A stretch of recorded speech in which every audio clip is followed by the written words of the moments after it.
সারা বাংলাদেশে প্রায় 70% জেলায় রাসেল ভাইপার ঢুকে গেছে। সে বৎসরে 20 থেকে 40টা বাচ্চা দিতে পারে।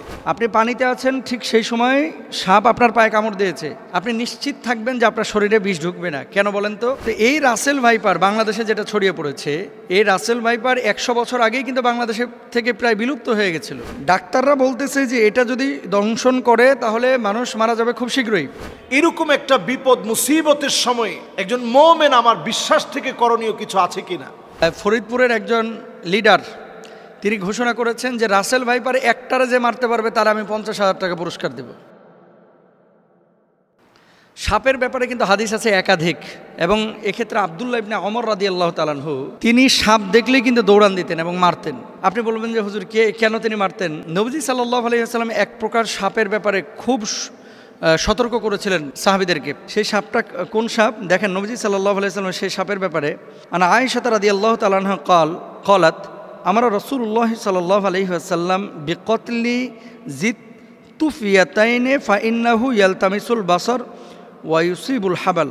আয়েশা রাদিয়াল্লাহু তাআলা আনহা থেকে বর্ণিত, তিনি বলেন রাসূল আকরাম সাল্লাল্লাহু আলাইহি ওয়াসাল্লাম পিঠে দুটি সাদা রেখা বিশিষ্ট বিষধর সাপ মেরে ফেলার নির্দেশ দিয়েছেন, কারণ তার দৃষ্টিশক্তি কেড়ে নেয় এবং গর্ভস্থ সন্তানের ওপরে বিরূপ প্রতিক্রিয়া সৃষ্টি করে। গর্ভে যে সন্তান থাকে, এরকম কোনো মাকে যদি এই সাদা রেখা বিশিষ্ট সাপ দংশন করে তাহলে সেই সন্তানের ওপরে ইফেক্ট করে, মায়ের ওপরে ইফেক্ট করে। এটা নবীজি নিজে বলেছেন। কোথায় আছে হাদিসটি? নবীজি সাল্লাল্লাহু আলাইহি ওয়াসাল্লামের এই হাদিসটি আম্মাজান আয়েশা সিদ্দিকা রাদিয়াল্লাহু তাআলা আনহা থেকে বর্ণিত। বর্ণনাকারী আয়েশা বিনতে আবু বকর সিদ্দিক রাদিয়াল্লাহু তাআলা আনহা, এবং হাদিসের মান সহিহ মুসলিম ইসলামিক ফাউন্ডেশন থেকে যেটা অনুবাদ করা হয়েছে, সেখানে এই হাদিসটি আমরা যদি খুঁজি তাহলে পাবো। এরপর আসেন আরেকটি হাদিস, ওয়াকালাল আবতারু ওয়াদুত্তুফ ইয়াতাইনে। নবীজি কি বলছেন? লেজ খসে যাওয়া এবং পিঠে দুটি সাদা রেখা বিশিষ্ট সাপ। আব্দুল্লাহ ইবনে ওমর রাদিয়াল্লাহু তাআলা আনহু একটা সাপ দেখলেন, তারপরে এটার পিছু নিয়েছেন। অন্য সাহাবীরা ওনাকে বলছেন, এই তুমি কোথায় যাচ্ছ? কয় এই যে সাপ আমি দেখেছি, নবীজি সাল্লাল্লাহু আলাইহি ওয়াসাল্লাম তো সাপ দেখলে মেরে ফেলতে বলেছেন, এই জন্য আমি মারার জন্য যাচ্ছি। তো সাহাবীরা বললেন, তুমি কি শোনো নাই যে ঘরে এবং ঘরের বাইরে যে সমস্ত সাপগুলা মানুষের আশপাশে থাকে, এই সাপগুলো তোমাকে দংশন না করলে, তোমার ক্ষতির কারণ না হলে তুমি তাকে হত্যা করতে পারবে না। এটা নবীজি নিজেই নিষেধ করেছেন। তাহলে কি এখান থেকে বোঝা যায় যে যেই সাপটা আপনার শরীরের জন্য ক্ষতিকর, আপনার জীবন বিনাশ করবে, সেই সাপকে আপনার হত্যা করতে হবে।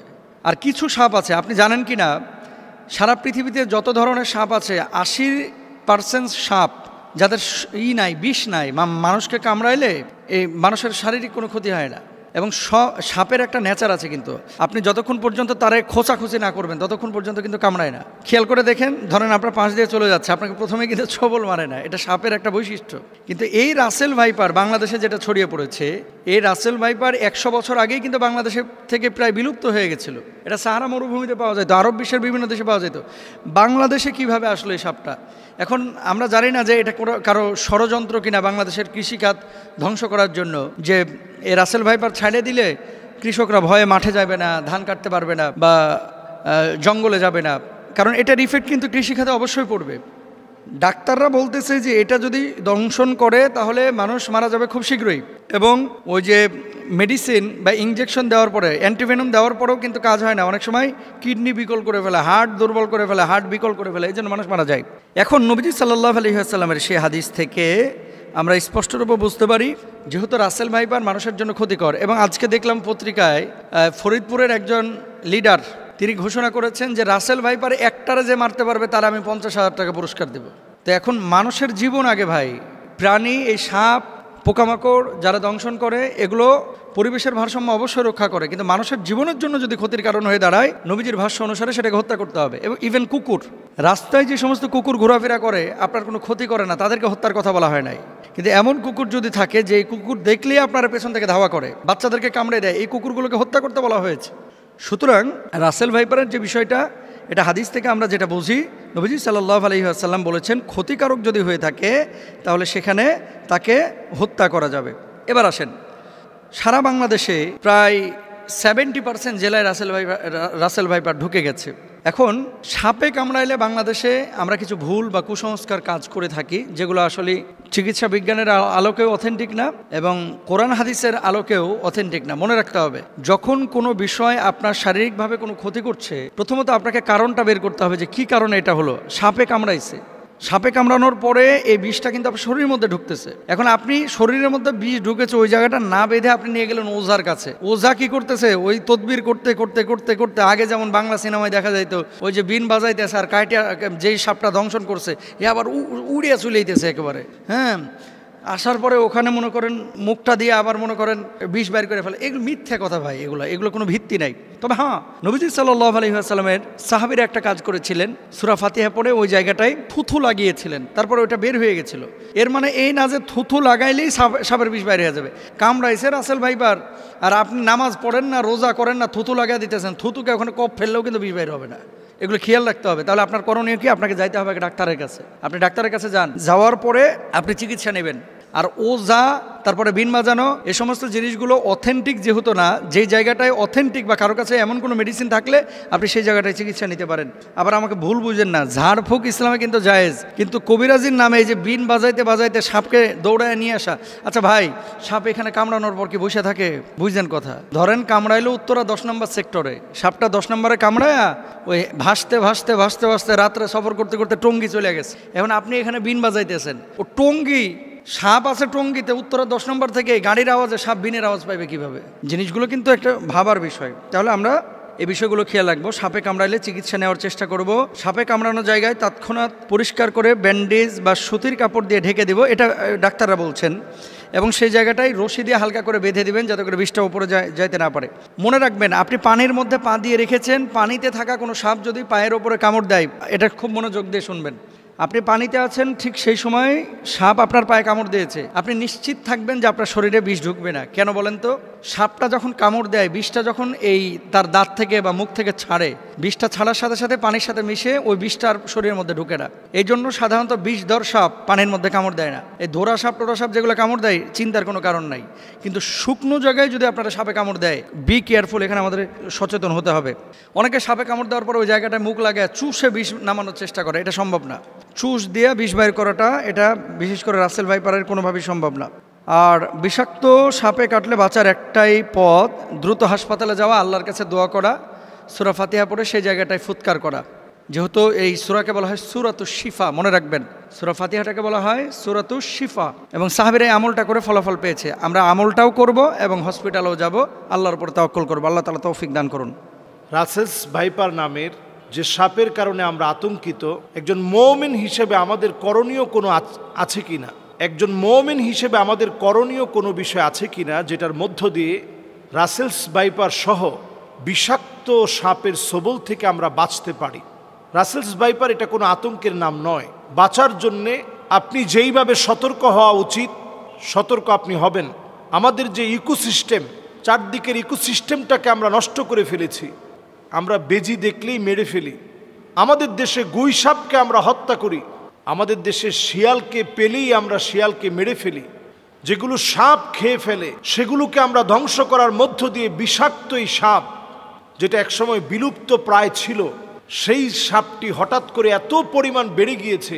অন্যান্য সাপ যদিও বাচ্চা দেয় ডিমের মধ্য দিয়ে, ডিম পেড়ে সেই ডিম থেকে বাচ্চা বের হয়, আর এই হিমোটক্সিন লালন করা এই সাপটি এতটা বিষাক্ত, সে বৎসরে 20 থেকে 40টা বাচ্চা দিতে পারে।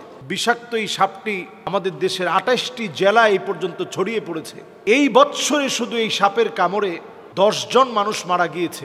বাংলাদেশে প্রতি বছর 4 লক্ষ মানুষকে সাপে কাটে।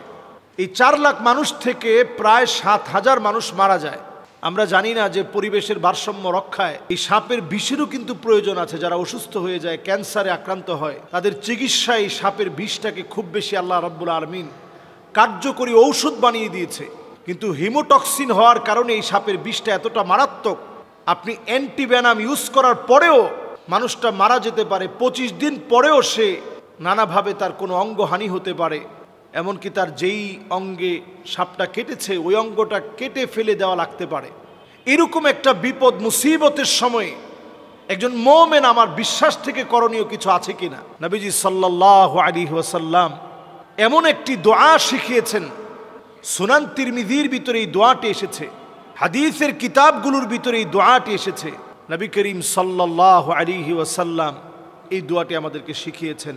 নবীজি সাল্লাল্লাহু আলাইহি ওয়াসাল্লাম বলছেন, আউযু বিকালিমাতিল্লাহি তাম্মাতি মিন শাররি মা খালাক। আমি আবার বলছি, আউযু বিকালিমাতিল্লাহি তাম্মাতি মিন শাররি মা খালাক। আউযু বিকালিমাতিল্লাহি তাম্মাতি মিন শাররি মা খালাক।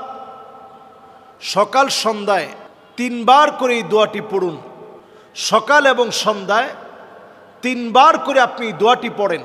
আবু হুরায়রা রাদিয়াল্লাহু তাআলা আনহু বলছেন, 3 বার যে ব্যক্তি এই দোয়াটি পড়বে, নবীজি সাল্লাল্লাহু আলাইহি সাল্লাম শিখিয়েছেন, ওই ব্যক্তির জন্য, ওই ব্যক্তির উপর থেকে আল্লাহ রাব্বুল আলামিন যদি চান, তাহলে বিচ্ছু, সাপ, বিষাক্ত কোনো প্রজাতি যেটা ক্ষতি করার সম্ভাবনা আছে, ওই ব্যক্তির উপর থেকে আল্লাহ রাব্বুল আলামিন ক্ষতিটাকে কাটিয়ে দিবেন।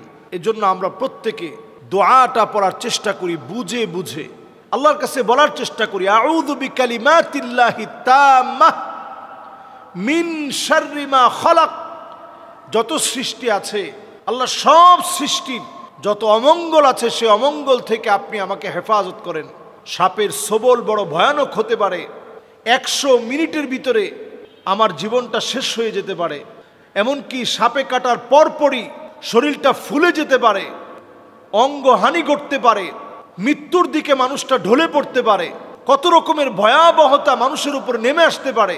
এই জন্য এই সময়টাতে আমি আপনি, বর্ষাকালে যেহেতু সাপের প্রাদুর্ভাব বেড়ে যায়, এই সময়টাতে আমরা সতর্ক হই।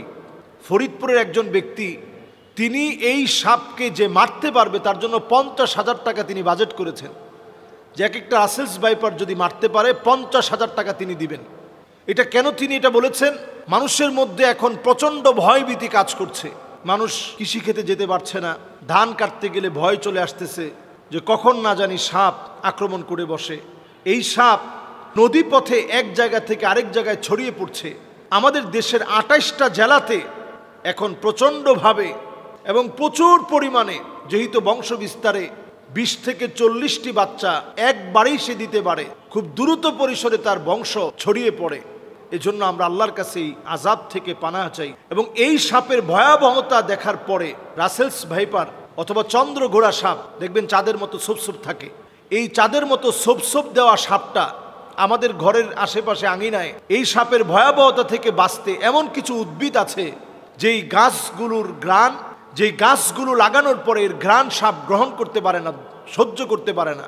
এই ধরনের গাছগুলো বেশি লাগানো। এমন কিছু গাছ আছে যেই গাছগুলো সাপ অনেক বেশি পছন্দ করে। এর মধ্যে লেবু গাছ এবং আমাদের এমন কিছু ফুলের গাছ আছে যেই গাছগুলো দেখবেন সাপ খুব পছন্দ করে। লেবু গাছটা খুব পছন্দ করে কেন? কারণ লেবু গাছের দেখবেন আশেপাশে বিভিন্ন জায়গাতে অনেক সময় ইঁদুর থাকে, ব্যাঙ থাকে। এই যে ইঁদুর আর ব্যাঙ যেই জায়গার মধ্যে বেশি বেশি আসে, এমন সব জায়গার ভিতরে আপনি দেখবেন যে কোনো মুহূর্তে এই রাসেলস ভাইপার সহ বিভিন্ন সাপ এই জায়গাতে বাসা বানায় এবং এর আশেপাশেই বিভিন্ন সময়ে লুকিয়ে থাকে। তো অন্যান্য সাপগুলো স্বভাবত মানুষকে দেখলে ভয় পেয়ে যায় এবং সে চলে যেতেই চায়, কিন্তু রাসেলস ভাইপার এটা এমন আতঙ্কের নাম হয়ে দাঁড়িয়েছে যেটা মানুষকে গায়ে পড়েই কামড় দিতে চায় এবং ভয় দেখানোর জন্য এটা দেখবেন ঠিক প্রেসার কুকারের মতো আওয়াজ করে, মানুষ প্রচণ্ড যেন ভয় পেয়ে যায়। এজন্য আমি বলবো যে সাপকে আপনি মারার আগে একটু সতর্ক হবেন। অন্তত 3 বার বলবেন যে তুমি যদি জিন হও তাহলে চলে যাও, জিন হও তাহলে তুমি চলে যাও, জিন হও তাহলে চলে যাও। এরপরে আপনি যদি রাসেলস ভাইপার এই জাতীয় কোনো সাপ যেটা মানুষের জন্য বড় আতঙ্কের বিষয় হয়ে দাঁড়িয়েছে, আপনি এটাকে পেলে মেরে ফেলবেন। আমাদের দেশে সাপ রিস্কিউ করে যারা, এদেরকে আরও বেশি রাষ্ট্রীয় সম্মাননায় পদমর্যাদা দিয়ে তাদেরকে এগিয়ে আনা দরকার ছিল। এই মানুষগুলো দেশের এই সাপের মধ্য দিয়ে, এই সাপের বিষ দিয়ে যে মেডিসিনগুলো তৈরি করা যায়, এটা দিয়ে কিন্তু আমাদের দেশ অর্থনৈতিকভাবে স্বাবলম্বী হতে পারত। এবং এই সাপগুলো বিভিন্ন মানুষের রোগ মুক্তির কারণ হিসেবে আল্লাহ তাআলা কোনো কিছু কিন্তু অনর্থক দেন নাই, সব কিছু আমাদের জন্যই আল্লাহ তাআলা দিয়েছেন। তো এটা আমাদের জন্য মুক্তির কারণ হতে পারত। এটা আমাদের জন্য বরং ক্ষতিকারক না হয়ে এটা আমাদের জন্য উপকারী হতে পারত। আল্লাহ রাব্বুল আলামিনের কাছে আমরা ফরিয়াদ করি আমাদের দেশের এই ভয়াবহতা থেকে আল্লাহ যেন আমাদেরকে হেফাজত করেন।